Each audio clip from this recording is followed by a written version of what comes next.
আসসালামু আলাইকুম সবাইকে। ডটাস মম ডায়েরিতে সকলকে জানাই ওয়েলকাম।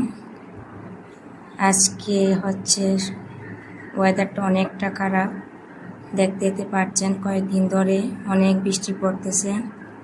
তারপরেও কি করা, অসুখ তার বাধা মানে না। বৃষ্টি যখন পড়তেছে আরও শারীরিক অসুস্থতা বেড়ে গেছে।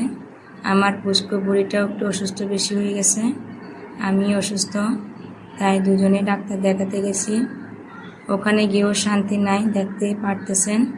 সিটে বোনকে বসতে দিবে না, মানে ওর পাশে বসতে দিবে না, একটাই পুরাটাই নিয়ে ফেলবে। আপনারা বলেন আপনাদের বেবিরা কি করে? আমার এই পিচ্চিটা না সব কিছু তো একা একা নিতে চাই। বোনকে বলতেছে তুমি অন্য চিটে গিয়ে বসো, আমি এটাই পুরাটাই নিব। শেষ পর্যন্ত আর বেচারা পারলো না, উঠে গেল, উঠে অনেক দূরে চলে গেল। শুধু ওর সামনে থেকে না, আর একটা সিট থেকে পরবর্তী সিটে পর্যন্ত চলে গেল। আবার চলে আসছে।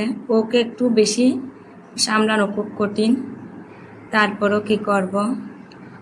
আর বড় মেয়েটা নিয়ে একটু বেশি দুষ্টামি করতেছে ওকে নিয়ে, ও তো বসতে দিচ্ছে না। তারপরে ওর পাশে টাছাটাছি করে বসার জন্য আবার চলে আসে, আবার পাঠায় দেয়, একদম না দেখে মতো দূরে চলে গেছে। তারপর হঠাৎ করে দেখছি ওরও আবার বোনের জন্য মায়ে লাগতেছে, আবার বোনকে দেখতে গেছে। মানে হসপিটালে গেছি নিজের অসুস্থতার জন্য, আর ওদের এগুলো দেখে আমার মনটা একদম খুশি লাগতেছে। যাক আলহামদুলিল্লাহ, একটু হলো ওরা খেলতেছে।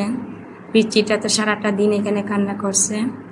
ডাক্তার দেখাতে গেলে এমনি বাচ্চারা একটু তাড়াতাড়ি সুস্থ হয়ে যায়, এটা আমি মনে করি। ডাক্তার দেখানোর আগে অনেকটা ভালো লাগে ওদের, পরে আবার চিন্তা করি কী জন্য ডাক্তারটা দেখালাম। আপনারা সব